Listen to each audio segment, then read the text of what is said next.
Hello everyone, welcome to Remarkably You. And on today's episode, I have with me Santhosh Babu. Santhosh Babu is the founder of OD Alternatives, a boutique consulting firm, and he has over 25 years of experience in the field of organizational development.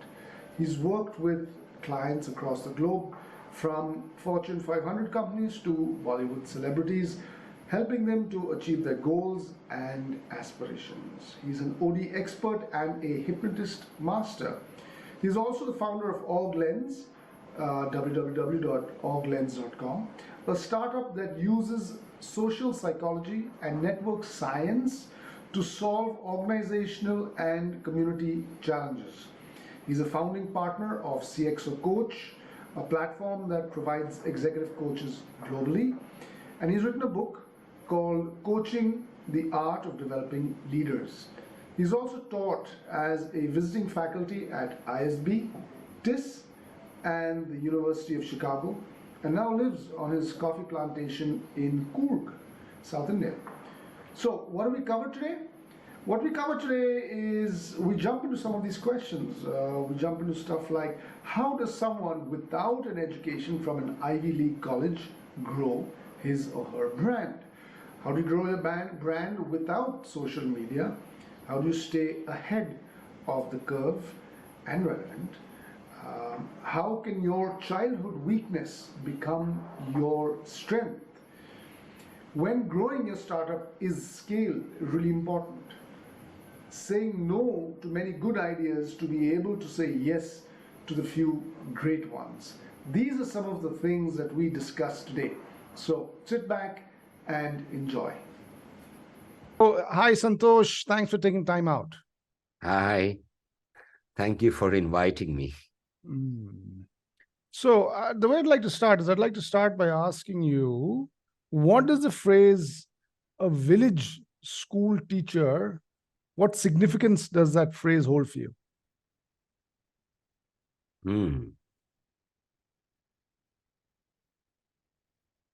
You may want to add a remote village school teacher. Remote village school teacher. Okay. Village can also have a very romantic connotation in people. It's remote. Yeah. I don't know what that image holds for me. All I can say that I was one of them, and I can't even say it's a village. It was I would rather say a forest school teacher, because my school was forest school teacher. You know, if I come out in the evening, we see bears and leopards there. So it was like a forest. It was a forest where we lived, and patches of houses far away here and there. And people who live, those forest dwellers or village, whatever we call, a school for them. That's where I taught first. That's where you start. That's where the whole journey started, huh? Yeah. So from there, you've done a whole bunch of things, and from there you started off your organization called Training Alternatives, if I've got that right, way back in the late to mid 90s. Yeah, late 90s. Yes. Late 90s, yeah. And you also became a hypnotist. You've hypnotized McKinsey consultants. You've then had another organization. So, what's the journey been like? How from being a forest school teacher, you've made it into a facilitator and then run your own companies very successfully. So, what got you to move from being a school teacher over there to being a complete entrepreneur, somebody who's running their own stuff? So one thing I know, that I haven't moved from a school teacher to a consultant as a straight line. Okay. Or I haven't even had an idea where I would have a potential to move like this in a straight line. I always say that what we know is what is there in a near future. Well, people say, I thought about 10 years from now. Even for us to really plan 10 years from now, we need to be in a place where we can create a 10 years from now visibility. Mm. I'm not there. Because if somebody pass out from one of the best management institutions and he or she always wanted to be in marketing, they will say that, okay, 10 years from now, I will head because everything is fixed before that. Mm. So what they envisage as future can be slightly fixed. Mm. Mine was tricky because I became a school teacher without a beard. Oh, okay. Okay. And I was only looking at what else can I do next, Mm. next, and next, Mm. that way. So what I moved from a school teacher next was into an environmental educator, which was there is similarity. Mm. At least the word educator is there at both. Mm. Mm. One, you're teaching kids here, but on different subjects where when I'm an environmental educator, I'm talking about education and also about environmental education. So Mm. I'm limited to teaching students or teachers or any target group. And when you're saying, sorry, so when you're saying at least the word educator was there, what that's saying to me is that, you're moving into a different field, but there is some common denominator that you're saying is there. Okay, at least I'm not and I'm just assuming this is your self-talk. At least I'm not jumping into something completely alien to me. There is some form of similarity between what I was doing, and maybe I can rely on that experiences. That's something going through your head? Was Yeah, in fact, even seemingly unconnected things, when people say I moved from one to another, one of the things I've learned is this movement become easier if we focus on the commonality. Mm. And there is. So as a teacher, what was I doing? I was teaching. Mm. As an environmental educator, what I'm doing, I'm educating. Both are similar words. Mm.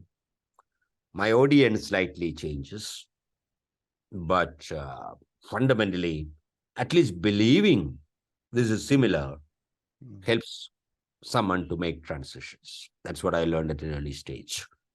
That someone is yourself, or when you're saying helps someone as helps one's self to make the transition, so that it's not too big a leap. Is that what you're saying? Yeah, not myself. I'm not talking about just myself alone because I'm talking about anyone who wanted to make a transition. Mm. And if you believe I'm making a transition to completely different place, Mm. uh, then it become big and difficult. Mm. But we know that I'm making a transition. Some of the things are going to be similar Mm. and some things are going to be different. Mm. That helps the transition work better. Mm. That's how my brain always thought. Mm. That some of the things are similar and some of the things are new. So it's a smooth transition. I feel that it's like a gear change by applying clutch. Mm. That's an interesting metaphor. So gear change by applying the clutch, it smoothens it out a little bit. If you Yeah. don't apply the clutch, it's very jerky. So it can be done, but it's kind of jerky. And yeah. So after moving into an environmental educator, so then that's when after spending some time over there, that's when you decided to become a facilitator. How was that? Yeah, also, our environment have a huge influence in Mm. those decisions because I was an environmental educator in the capital of India. Ah. Mm. That too, my office was in Lodi Estate. Wow. What is special about Lodi Estate is that Lodi Estate hosts some of the most iconic organizations. Yeah. And you get you get a feel of that. You walk like them. So my Mm. next door was UNDP, and the next door was World Bank, Yeah. the Nice. next door was UNICEF, and Mm. the next door was India International Center. Mm. And interestingly, all these buildings Mm. are the same height, same form, same structure, Mm. same size. Mm. And their salary was tax-free, Mm. and mine was also tax-free. Mm. They was tax-free because they are a UN organization. Yeah. I was tax-free because I never reached the tax limit. The only difference. Otherwise, everything was same. Otherwise, everything's same. Okay. Yeah. Mm. So that will influence and ask the question, what was available for dreaming for a primary school teacher in a deep forest of Bhutan? What is available? Yeah. Here, when I walk out for a chai outside, the people I meet is the group which is coming out from IIC, Mm. or the discussion of people who work in World Bank.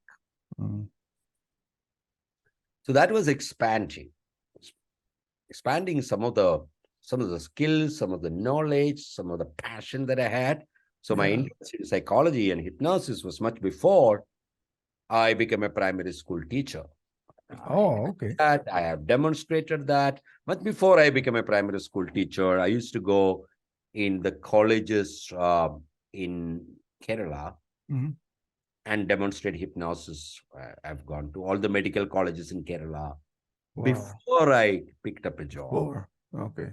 So the raw material is there Raw because material that could, shape up into something, at least Mm. from a psychology and interest in human beings, yeah. that was there before I became a primary school teacher. If I were to just trace that back, your interest in hypnosis, your interest in psychology, even before, and to take a little bit of a detour, I love the question that you put. What was available for someone like a school teacher to become, so on and so forth, whether it's an environmental educator and even beyond. So I totally love that question. And because it gets one thinking, what's available for you? And very few times there's nothing that's available. There's always something available. So that's a good reflection question. And I also see that you've been able to tap into your passion of hypnosis and psychology up, especially the psychology bit up till date, and we can talk about that a little later. But till now, you're also going deeper into the psychology aspect of it, social psychology. I think that's what you mentioned when we were speaking. So this is very interesting. So I'm saying that must be coming from a very deep-seated area, and I thought maybe we can explore that. So where can you trace that back to your interest in hypnosis and psychology? I think that I may be wrong, but I always felt most of us as kids were interested in things like that. Yeah. Most of us. I was interested in palmistry, but Yeah. It's a part Yeah. of that, right? That's Knowing part about it. And somebody will say, I can look into your eyes and tell you something. Mhm. Literally, Yeah. people are interested. Yeah. Right? That, I do that back in class 10 and 9 just so that I could hold a nice pretty girl's hand and start reading a palm. And I think that was the reason I got interested in palmistry back in the day. Everybody get interested in that, but some get become very good at it. Correct. And they get opportunity to hold many hands later. Yeah. Some end up holding only one hand and get married and settled. And I call this settle down. People down. fall in love. Yeah. So it's a fall. Fall. Then they get married and settle down. Settle down. Yeah. They rise up in love and settle up in life. Settle up in life. Yeah. Coming back, we all had that interest. Mm. I had reasons to go deep into it because I felt I had low self-esteem and I was a sick baby in the school. I had asthma till the age of 13, so I couldn't play with like other kids. So I knew that reading about this and understanding psychology and all is actually also helping me figure out. Were you always a good reader? I was forced to read because I didn't go to school most of the days because of asthma. And I will stay at home. And I'll watch birds and I read books. And I read Jim Corbett, the books when I was in class 4. Wow. Never knew how to pronounce those. So I used to say that man-eaters of Kumaun. Oh, okay. It's called Kumau, right? I love that. Malayalam translation will come, but I would read. So I had this feeling that I have to fix myself. I have these issues. So learning psychology, and I still feel that most people who go and study psychology, even today, are possibly doing that. This is one reason Mm. they want to look at themselves. So I Mm. had that. Then I had an interest in talking at a very young age and Okay. speaking in the stage. Mm. And speaking in the stage, some of the concepts of psychology, and if you understand people, and that was interesting. So it connected well. When's the first time you spoke on stage? Back in school, class 10, Plus class five, 12? plus five. Class 5, as early as that? Yeah. Do you remember the topic? Wow. I remember the topic Oh, about gosh. proud to be an Indian was, Mm. which I'm not much now, but that was a topic that time, which is Mm. in class 5. But then by class 10, I would be participating in any competition, which Mm. is around elocution and articulating things. Mm. And by college, I had this reputation that even if I don't know the topic, Mm. I can cook up something if I am on the stage. Mhm. And I was also heavily into student politics, and that helped. Mm. If you're a politician, you got to talk. Mm. Yeah. You got to talk well, even if there's no content. But I think I did have both. Mm. So in a way, what Yeah. I'm seeing over here is, we find so many people, or I've bumped into so many people, not just at the entry level, even very senior leaders and stuff like that, not knowing, what to do next. They've got the money, not knowing what to do next. Some people are beginning their career, not knowing what to do next. Why should they do what they do? Unable to find their passion, right? And so there's a good school of thought out there that says, okay, forget about your passion. If you don't know about it, just go and be. If what's that saying? If you can't love what you do, no, if you can't do what you love what you do, something like that. But what as I hear you speak, what I'm also seeing is that if we pay attention to what we were good at when we were kids, to some of those defining moments, especially for somebody beginning their career, then, like Steve Jobs says, we can't connect the dots going forward. We can only connect the dots looking back. But then if we can become aware and even stay with them, then those things that are our passions and those things that have worked for us when we were small could actually shape out the way ahead is the first piece. And the second piece of what I hear you say is also that a kind of a weakness has actually been responsible to, has played a large role in getting you where you are. And what I really mean by that is, like you're saying, the whole asthma bit and staying at home, but that's forced you to read, and that's forced you to, okay, figure out, okay, I need to be one up from people on something or the other. Psychology is a good place. Let me go there. And then one thing led to another, and that became your profession. But what I'm also seeing is that in a way, a weakness is kind of giving rise to a strength, which then you're capitalizing on. Yep. See, anyway, the events that happened in our life Mm. and the people who came into our life at an Mm. early stage has an impact and influence on our life. Mm. No rocket science, right? Yeah. Now, some of the events that happen could be at that point of time Mm. considered as bad. Mm. Like in my case, it was asthma. Mm.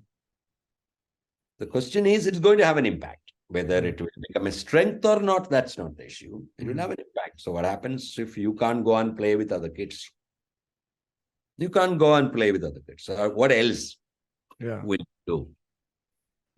If you can't run around and play, you might end up watching, reading, observing, Mm. some other things.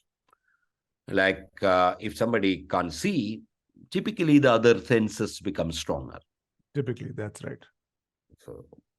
So that happened. So I was Very interested in reading, very interested in observing nature, very interested in observing everybody, because observing doesn't take physical energy Mm. of running around. So it was easier for me to do. And one of the things, a couple of things, I was not only picked up psychology. Mm. I had an interest in psychology in college days. I did have interest in environment, Mm. so I could later work with the World Wildlife Fund. Yeah. Yeah. Uh, Which is in a way also which is also leading you to the place that you're at. No, you're in a yes. place with a lot of nice greenery and clean and all of that. Yeah. Yeah. So I had that interest. So I always suggest to people today that increase your interest. Genuinely, if you have multiple interests, and I have a strong interest in literature. So later, I could try my hands on writing, Mm. but this interest was there in the school and college days. Mm. Later, when I had to write a column every week, writing a 1,000-word column every week Mm. for a known writer, it's not that easy. But I Mhm. did it well. I used to write a column in Business Today called Buddha in the Boardroom. Wow. Because I had this interest in literature and writing, it was difficult initially to Mm. create this rhythm that 1,000 words has to come every week, and Wednesday, come what may, the article need to go. How'd you build that habit? Because reading something crazy, a lot of people struggle with. Yeah, so I've heard that. I have friends who are journalists, but what they've told me is that the first piece, when we had to write with the deadline, we struggled. Mm. The second you realize that, even if somebody gave you 1 month to write, Mm. you anyway write on the last week. So think that that's the last week now. Mm. Yeah. Because if they had given me 1 year, I have to write 1,000 words. That 1,000 words I am going to write at taking X amount of time. I'm not going to write it taking 1 year. Right. So it worked well, and now I can. And like you mentioned earlier on, when you're making the transition, find some commonality. So I'm just stretching that over here to say that. So when you started writing for, you said Business Today, no? Business Today, column Business called Today, Buddha yeah. in the, But then the boardroom, yeah. So when you start writing, so what I'm also hearing is that the interest of literature was there. So this is like an extension of that. Yeah. So it's and you can probably tell yourself that, hey, this is an extension of that. And when you say go pick up newer interests, figure out your interests, it's also about, hey, this is an interest of mine. Something may not be completely different, but how do I expand my worldview by finding something slightly tangentially different from my current interest, and then picking something else up. So I see you So doing that. at least framing in your mind that the new world where I'm going Mm. will have things that are similar to the world where I live now helps the transition. Mm. At least telling in your mind the new world where I'm jumping in Yeah. will have some of the stuff which is very similar to the world that I live right now. Yeah, That helps. that helps. Yeah, I think that's pure gold for somebody looking for changes and stuff. So many of us are. So many transitions we're taking either voluntarily or are forced down our throats. I think that brings some solace, looking for the commonalities. Yeah. And human mind typically tried to say internally that, oh, this is going to be so difficult or so different. Clients sometimes ask me that the culture is so different between Latin America and India. Can you do something with the senior leadership team? So usual comment is, I can do it. But that Latin American people, when they sleep at night, they see similar dreams like we see. Yeah, of course. Whether you are Absolutely. focusing on the similarity or are you focusing on the difference? Yeah. Get a bunch of Latin American people, get a bunch of Indian people. 98% of them are similar, right? Similar fears, similar dreams, similar greed, similar wants. They get hungry, we get hungry. So then there are 2% differences. Why make them so big? Yeah. Similar sins. Yeah. Thing is same. They live in houses. We also live in houses. They Mm. drive cars. We drive cars. Yeah. Vehicles. So it's all same. Nice. And so if we fast forward a little bit and say that, how did you start hypnotizing McKinsey consultants? It was never that way. I wish it was that way. Okay. So I used to go and do. But you did hypnotize McKinsey consultants, no? Well, Okay. your question was how. So just Yeah. have a little bit of a background. Yeah. So I was doing this every year in IIT Delhi, IIT Mumbai, IIT Kanpur. These are festivals. I don't know Yeah. why IIT, because I once walked into IIT Delhi in 1994. Okay. Because I had a friend called Samir Misra, who's an IIT pass out, and he told me these are the best breaks. Mm. You go there. So I Mm. walked in. So from 94, I did a massive big hypnosis show at IIT Delhi, and which had all IIT people there because it was a festival. So I start getting invitation from all other IITs to go for the festival. I get Right. paid, I can do this. Nice. And this slowly started, I started getting invitation from IIMs for the festival. Mhm. So I've gone to IIM Kolkata. But how come IIMs would be interested in hypnosis? Festivals will be interested, not Festival. IIMs. Ah. Okay. And it was a great place. So if I am not there, that would be a big music band would play, because that's a amount of excitement I generate with a hypnosis thing. Mm-hmm. Or it could be a big cricketer like Dhoni addressing them, though Dhoni was not there at that. I'm just giving. This is the festivals are. There is big funds, big Yeah. guys, Yeah. thousands of people. This was an attraction. Mm. It's not about IIM. Both IIT IIM festivals are like big events. Mm. You actually hypnotized McKinsey consultants. So that's some crazy stuff. Tell us a little bit about that, please. Yeah, by the way, they are human beings. So if I can hypnotize a human being, McKinsey consultants could okay. But there is an interesting story how that happened, Right. because I didn't even know Mhm. the way you know about McKinsey. Right. So I used to do these hypnosis demonstrations in the festivals for IITs. I can just imagine that conversation. You walking up and saying, somebody saying, "Hey, this is IIT, this is McKinsey," and you're saying, "McKinsey who?" So that must be pretty strange. Yeah. Never knew. So I used to do these hypnosis demonstrations at IITs and IIMs for the festival. Right. And some folks joined who had seen me in IIT Delhi doing this. And then later at IIM Ahmedabad, when they were studying, I had gone there to do the hypnosis show for the festival. And 4 of them from that batch of IIM Ahmedabad was there at McKinsey. There may be more, but this 4 I knew. Right. So they invited me to address a global conference. Okay.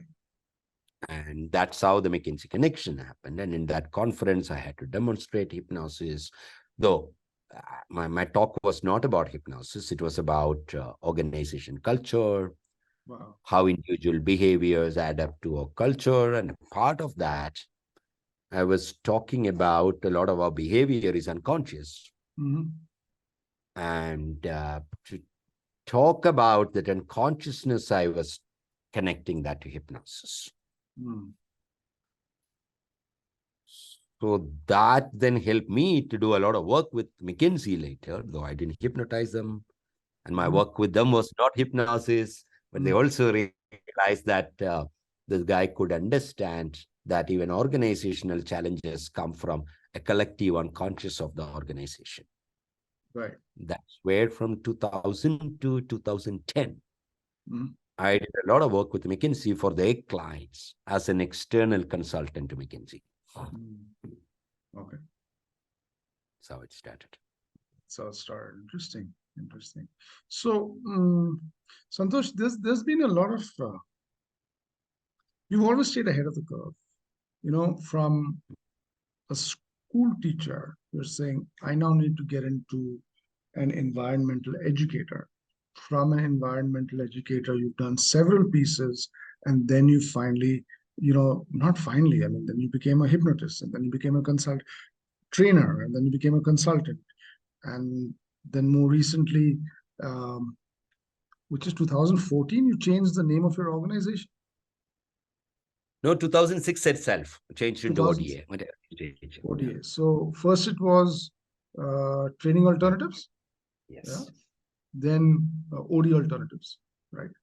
So there have been a lot of changes, and what I see as interesting is you've changed not when things are not looking well. Like, most people or most organizations even change when something is petering out. Their cash cow is not working for them anymore.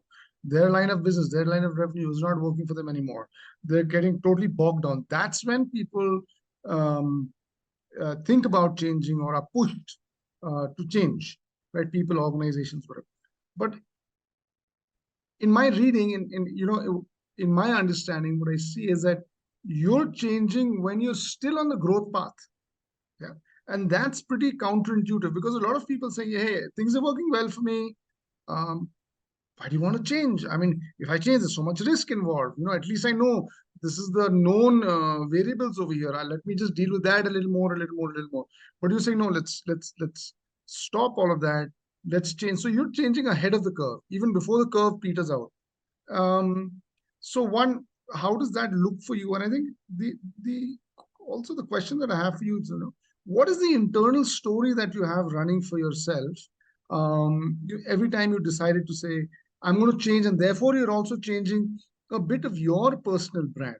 I love the way how you talked about the commonalities bit of it, but at the end of the day, there is also resulting in a change of your personal brand. So what is the internal talk happening every time you've made these changes, or some of the times? So one of the early realization that I have is that in a classical sense, I'm not a great businessman. Now, this word businessman has multiple meanings, but I'll tell you. In a field of learning and development, where we existed as training alternatives, right? Really, if you wanted to make it big, you go to look for size and scale. Just think about it. Any organization. That's what you taught in MBAs. Everyone's taught in MBAs, size and scale. Yeah. Yeah, that's what you need if you want to make that big. It's correct. What would somebody say that I have a technology product that can train or help people to train, 10,000 people. That's where the scale and money comes. So being as a training company at that point of time, because we would that time work with, let's say, junior or mid-level people, that's where the scale is, which would have been great if I was a businessman, pure. I look for scale. I can. But remember the issue of asthma that pushed me to the other side. So similarly, one of my challenge, and I always felt that I didn't have great academic education. It was limited. I just did my graduation and started working. So more than writing to me saying that I run a 100 crore firm or 1,000 crore firm or anything, which is possible through a learning and development company if you build scale.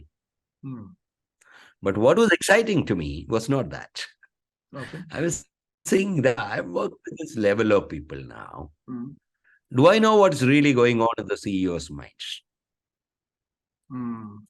Or whatever I am doing in the name of this workshops and trainings, is it really his or her concern?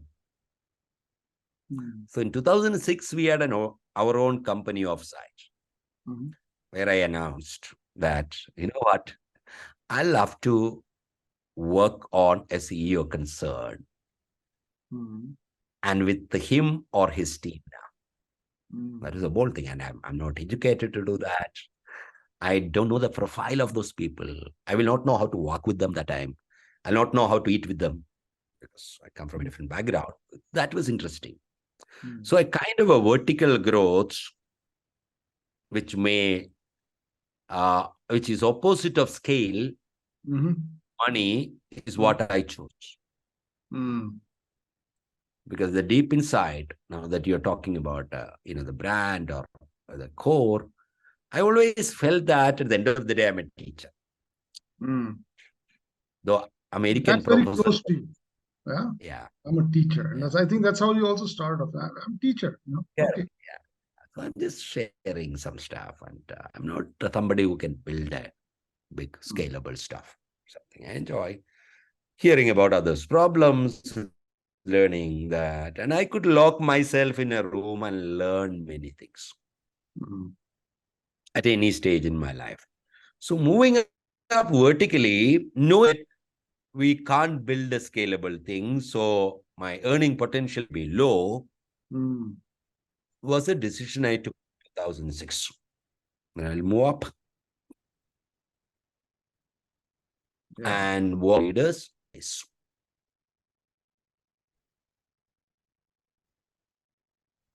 Again, name change is one, but remember the earlier theory, we need to sail on the commonalities. I Right. can't go at that. Right. So if you were doing training before, the easy one will be, can I develop something as a leadership program for the CXOs? Mm. So similarity, and work on it till I become comfortable with this crowd and solving very complex issues for them. Mm. So that's the transition I did. So you're saying, would it be right of me to say you chose profitability over volumes, over the profit volumes game, right? Like the Yes, but there bigger is a ticket challenge things. there. Yeah, there's a slight change in putting it in that way. Scale can build profitability. Okay. Scale will bring profitability if you have scale. So you would have noticed, you would have bumped into some of those training organizations, or even what we do currently using technology is about scale, right? Somebody in scale. Right. So scale does bring profitability. Mm. Margins are less. That is why the scale is used to build profitability. Yeah. Whereas an individual or a smaller or a boutique or a niche, because they work on a niche, Mm. they may charge more, Mm. but they are not looking for scale. Mm. So that's what's more attractive to me. I always believe that small is beautiful and That's a lovely book. small. Yeah. Yeah. So was this, you've also taught at ISB Hyderabad, you've also taught at the University of Chicago, right? Am I right in Yeah, saying so that? I've got a lot of opportunities to go and take some classes and sessions, whether it is an MDI, IM, whether it is ISB, but the ISB was the more longer structured classes. Otherwise, I've taught at this. Then we had a partnership with the University of Chicago where my firm, ODA, Tata Trust, and University of Chicago Mhm. collectively did a project Oh, three piece. called Swachh Bharat Pariks. We created 600 fellows. We hired them, trained them, and placed them with one district collector Wow. with an objective of making India clean. Mm. So that was a big government project. And that's where, because Tata Trust knew University of Chicago runs some fellowships, and the whole theory about nudge theory had Yeah. come from University of Chicago on social change, on how do you nudge people. So that's where they asked University of Chicago to partner. University of Chicago felt that while we have that, there's a huge project, too many people, we won't be able to really fly our professors. We'll look at who are the other people who have the caliber to do it. Mm. And they came to us. So that established a partnership with the University of Chicago, and they said, would you like to come and teach a course on driving social change? at the University of Chicago in the Harris School of Public Policy. So maybe I'm missing something. So what I'm seeing here is that from the school teacher, which is a common thread, you've gone to environmental educator, you've gone to consultant trainer, professor at, the elitist of the elitist colleges. And, you're also saying my beginnings were humble. Right? Now, I'm trying to understand. So what I see you doing is there has been a lot of collaboration, and these collaborations, have also got you. So there's been a lot of piggybacking with these collaborations.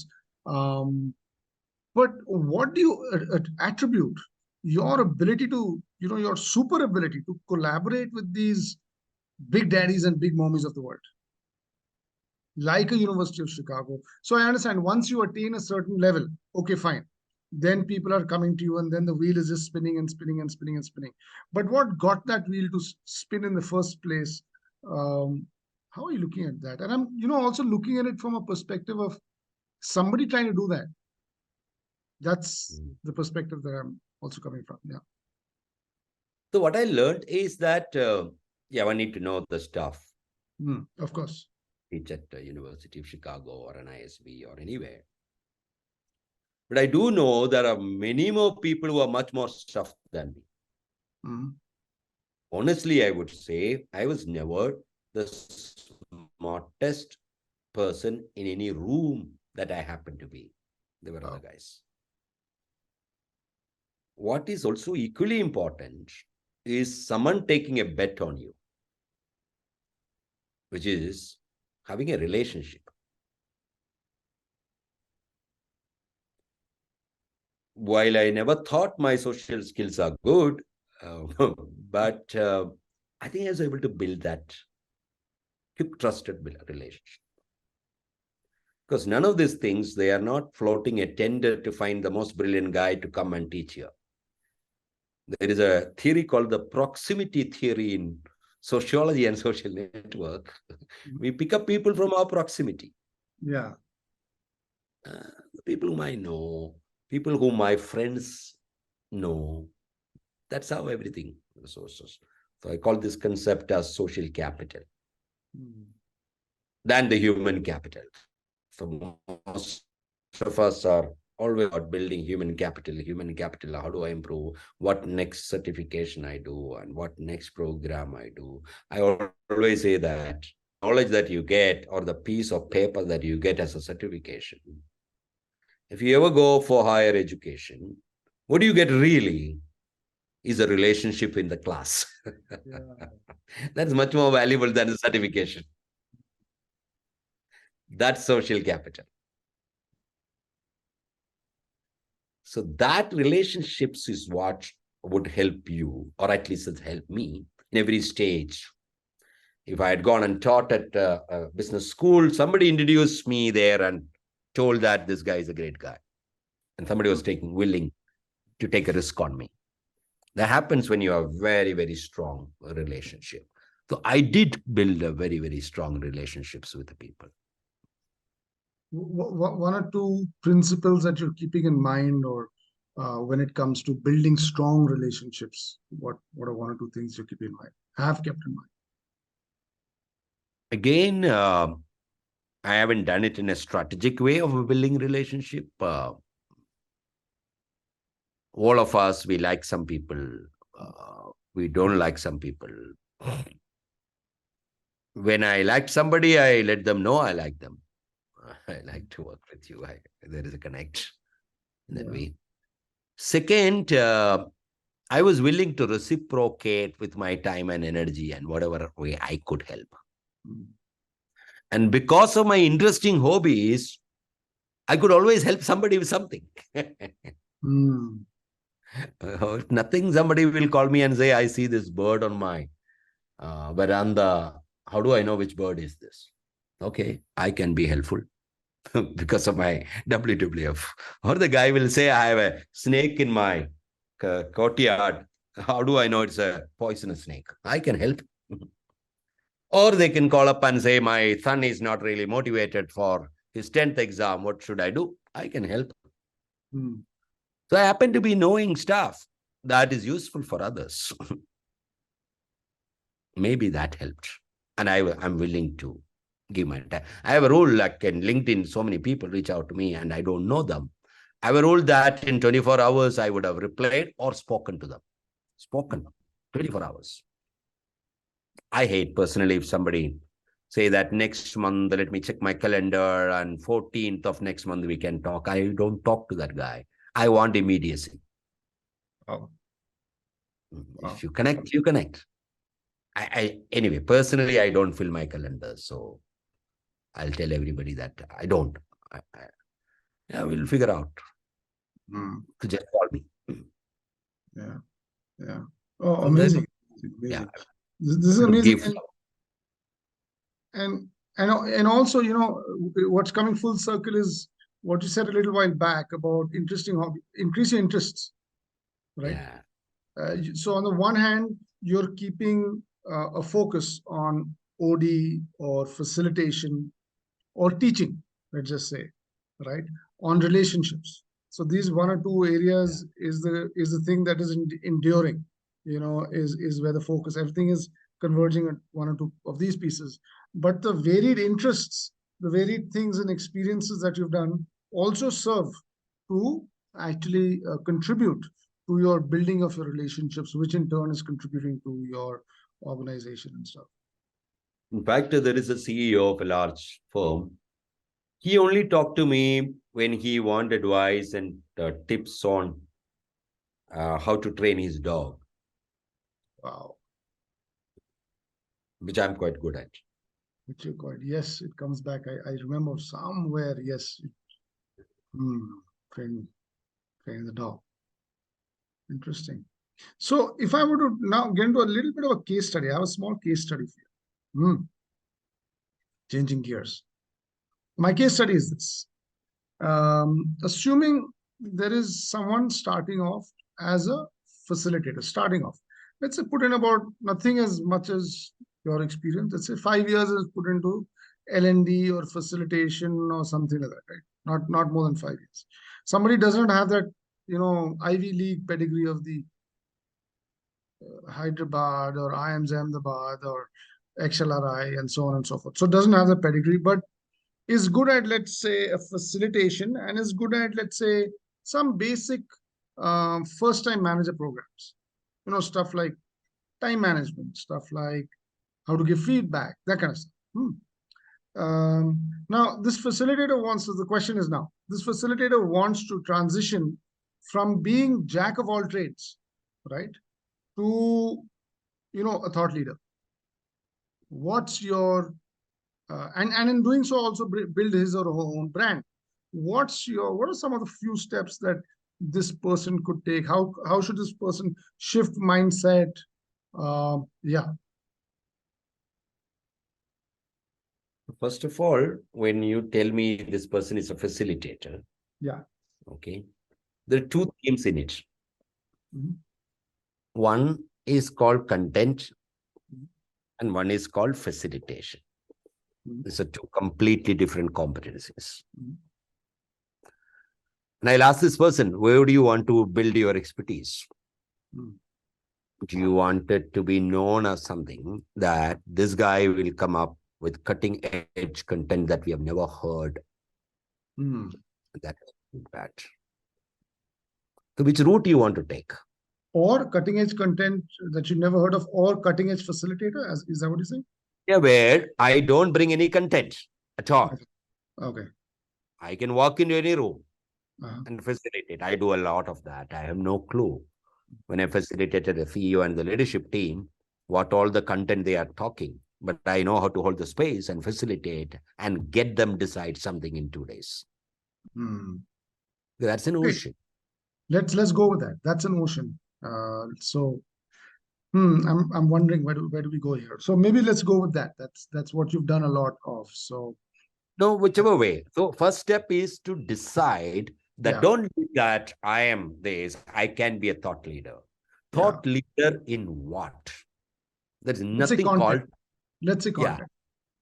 Okay. So help person to narrow it down into Hmm. that thought leader in creating great. So I have something, my content is superior when it comes to first time managers. Yeah. And within first time managers, if we even tweak it down a little more, right? So I was writing this up. Let's say communication. If you want to go even deeper in communication, we can go. But I was just saying, let's say communication, how to communicate in a meeting or something. Yeah. Thought leadership become in a specific area. That's the first step. That's right. So how do you want to build into that? Right. Into that area? So do I want to occupy a narrow space? Mm-hmm. Be an expert on that? Yeah. Like a specialist. Very, very niche and narrow.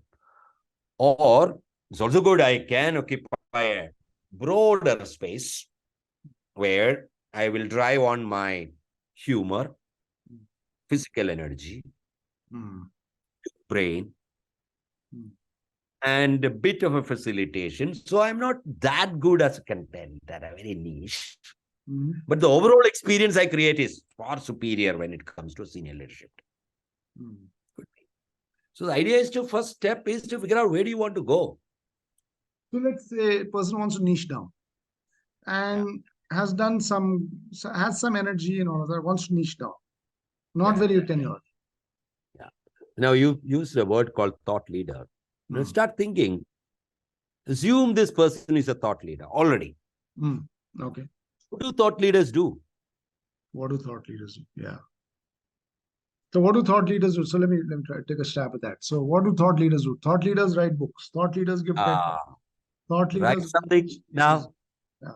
You want to be a thought leader. Right. So that's where I'll start checking whether these guys have competency. His writing comes naturally to them. Or what is a way? Even in a smaller chunk.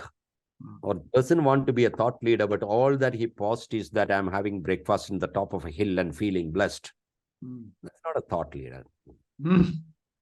That doesn't create much.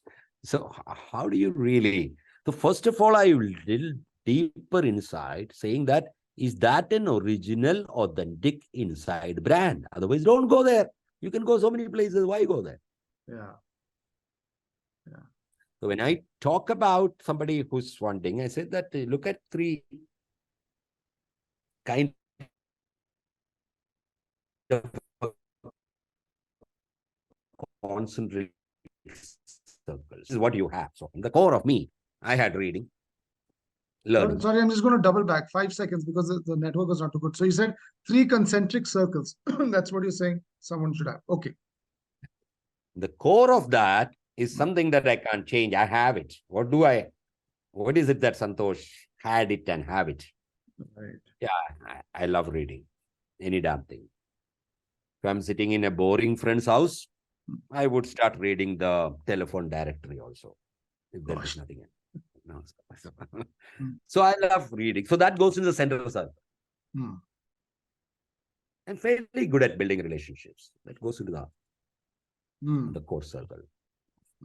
I'm very good at writing, expressing my stuff in multiple ways. I write poetry, I can write this and I can write that, And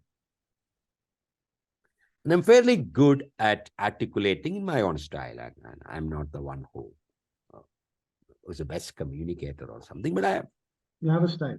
These are the core. I have a style. These are the core. This is a core. I do a mapping then of what are some of the things my target group want to see in a person whom they hire.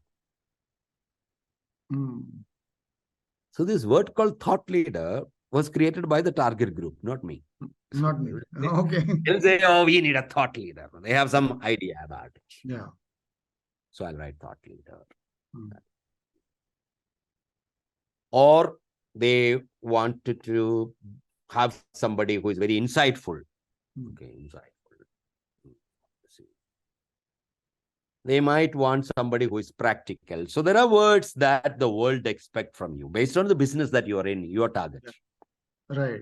Has he written a book or two? Has he conducted a TED talk or two? Has he or she done Yeah, but by the way, go beyond that. What are they meaning by TED Talk? Okay.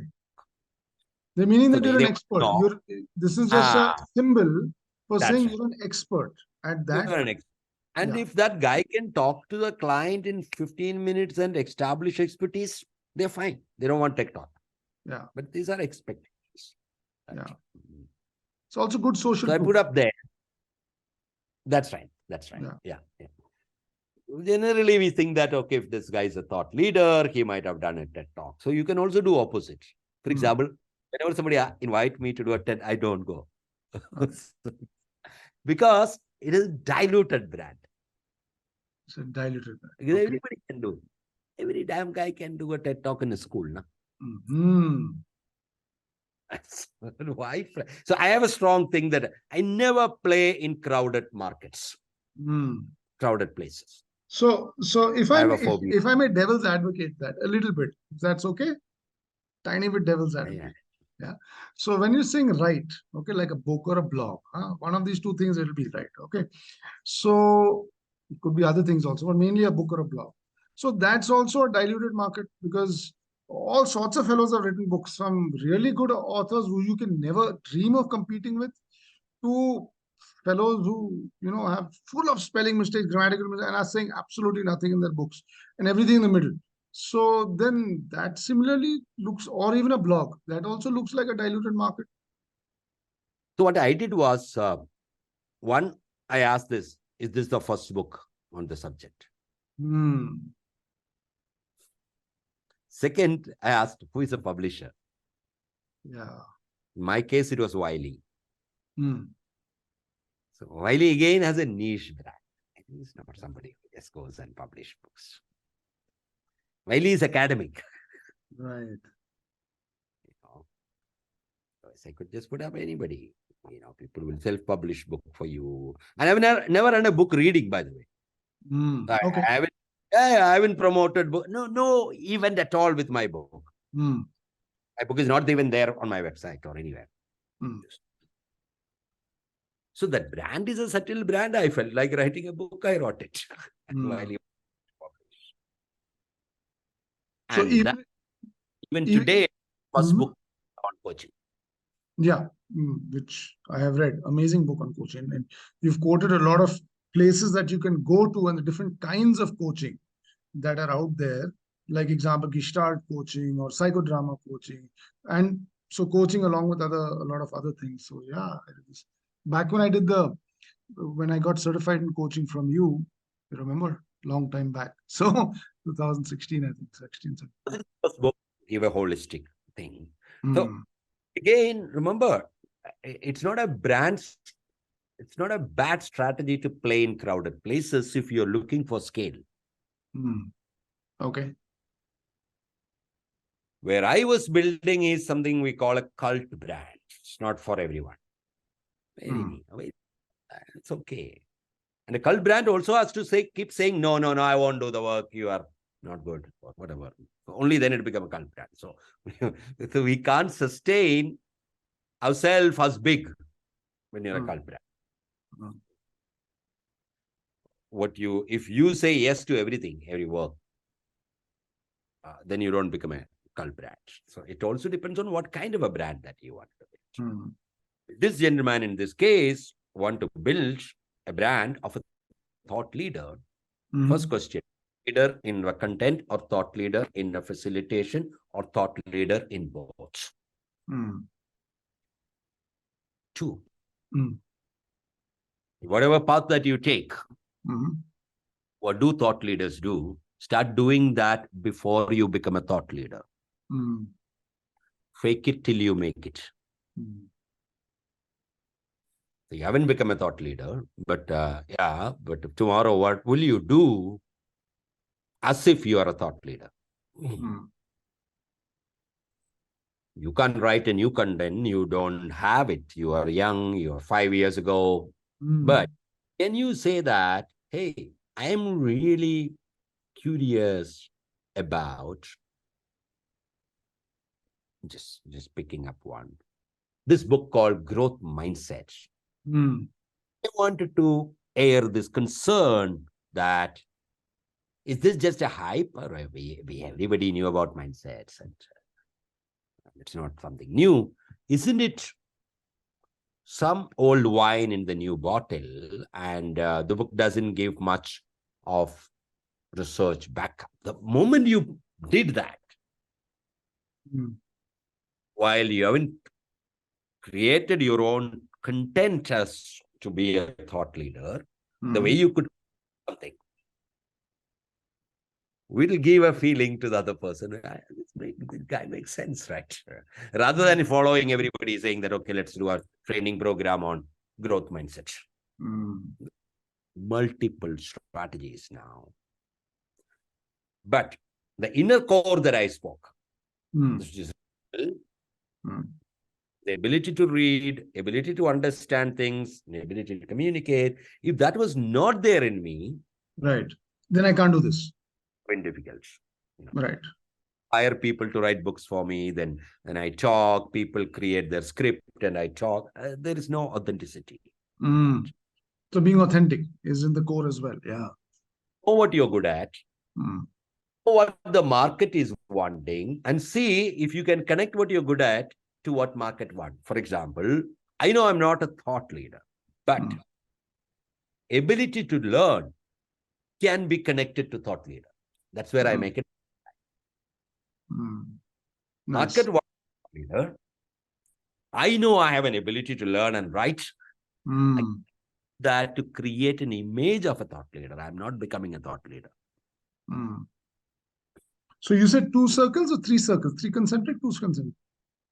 The second is the activities that I do Right. from that core to project a perception. So my perceived, now my projection, brand projection is my second circle. How am I project?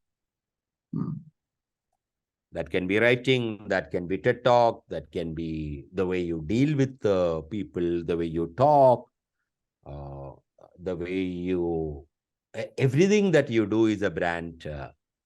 So including when you go and buy a specs, when you bought this shirt, you are talking about a brand right now. Right. Right. So, as you were narrating this word, what's happening for me is that once again, you're piggybacking on something, social proof. You're piggybacking. So you took up Carol Dweck and growth mindset. So we're piggybacking on, that's a nice book, but we're piggybacking on something nice, something accepted by society as a good symbol of authority, right? And you're joining with that symbol of authority. Now, either you have an original thought, try and be authentic, saying, this resonates with me, but some other things don't make sense. So can I take a counterintuitive stance on that particular symbol of thought? And then you're writing about, okay, this is what does this make sense? Is it just I'm saying that to project as a thought leader, in this case, we are just taking that example because that's what you mentioned. Yeah. Doesn't mean that you got to have original content. Yeah. The way you critique others will tell whether you are a thought leader or not. The way you critique others, yeah. Or the way you write about a movie. Whether you're a thought leader or you are saying that the way the hip movements of the girl was interesting, or are you talking about the way the camera spanned and which created a connection between Battleship Potemkin, the earlier movie which had created a revolution in Russia, and the current movie of current. You do that building and people say that, oh my God, this guy. Yeah. All of a sudden he's a thought leader. Amazing. Amazing. Okay. So let's just say this guy, back to the case study, right? So second, last, and then we'll close shortly.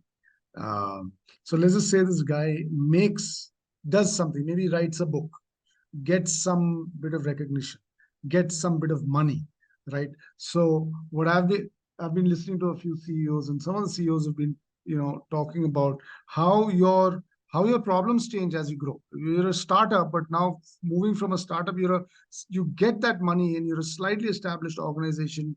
You've grown from, let's say, 100 people to 1,000 people. So you're slightly established. So now the challenge is different. The challenge is not how you pinch pennies, but the challenge is how do you spend your money? Where are you investing your time? So let's just say the same chap gets some bit of glimmer of recognition. Now, what should he be putting his money behind? Let's say there's one book out, some shaking of the tree has happened. What then? Next step. You should ask that same question. Where do I want to go next? Maybe he doesn't want to go anywhere. Then go up to the Himalaya. Muktesar has some good properties and places even now. Plot of land. Yeah. Because, why I'm saying it, he feels I've become a thought leader in this area. Or can be one. Sorry to interrupt, not become a thought leader in this area, but have made some steps where people have begun, oh, this guy could be a thought leader. Oh, this guy is saying something important. That's what I'm saying. So not enough money to retire and stuff, but okay. Yeah. You might think that even now, the people who call me are mid to senior people. So my next will be possible. Right. That I should be advising CEOs. Right. That's one. Or he should say that, yeah, Indian CEOs come to me. I should be now addressing those CEOs. Or he can take an even more challenging. I have worked with the corporations and CEOs, but I haven't solved a large social issue. That could be. So again, Haven't sold a large, sorry, I missed that. Large social issue. Okay. If you could just say a little bit more, how do you mean? Social issue is how do I change the mindset of the drivers in Karnataka to drive? Okay. Yeah. That's all now. So expand your thinking. Once again, expand your thinking. You ask yourself, what next for you? What next? Yeah. That's pretty expansive. Okay. That's interesting. Now, I have a few rapid fire questions, Santhosh, for you, right? My rapid fire questions goes like this. So, if you were to do your dream program, which you've not been able to do till now, what would your dream training program, workshop be? How to manage transitions in life. How to manage transitions in life. Okay. I haven't done that yet. I got this idea while talking to you. Oh, okay. Well, where does that stand out to you? Yeah, because everybody manages transition at the stage. In our case, it was traditionally human beings are built. So there is an adolescent, somebody goes, there is a transition, become a husband, that's a transition. When I got married, I forgot about it. And the next day I still went for a noon show, which I used to go alone in Kerala. Noon show is where these English movies would be shown. So I actually forgot that I'm married and I bunked and went for a noon show. So people go through these transitions in life, which we are not prepared, but tribal. So Red Indians had something called rite of passage at each stage. Yeah. Something like that. And as a facilitator, what's your superpower skills apart from reading? Humor. Okay. And connection. I can just crack a joke and build that situation, and full of one-liners and humor. This comes naturally. Three really powerful tips, hacks, methods, constructs, books, whatever, on personal branding that you've picked up along the way. One. Three, something you've not talked about. I'm being greedy now. Not investing in relationships.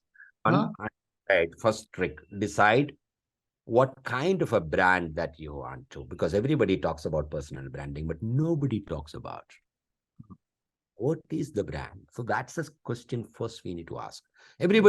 When people talk about personal branding, all they want is visibility. Visibility is not branding. That's the first thing. Yeah. So what kind of a brand? Mm. Are you a Mercedes-Benz? Are you a Thar? Are you a Toyota? As a joke, I say, some people are like Toyota. They know that nothing can go wrong with this guy, but Mm. not people. So what is it and why is it? Mm. Is the funda. That's where one must spend more time, not how do I just build visibility. Mm. 2, associate with slightly bigger brands Mm. who are in the same space Mm. to build your brand accelerated. Mm. So if you are a small-time actor, but wanted to know as a character actor, and you go to act in a movie with one of the bigger guy there, Yeah. and it's good goal, but your brand get visible, right? In that Mm. way. With Amitabh Bachchan, he acted as a doctor. Right. Second is that. 3, consistently do something to keep the brand alive, because it's not about building, it's about maintaining that brand. Yeah. Anything. Yeah. Mm.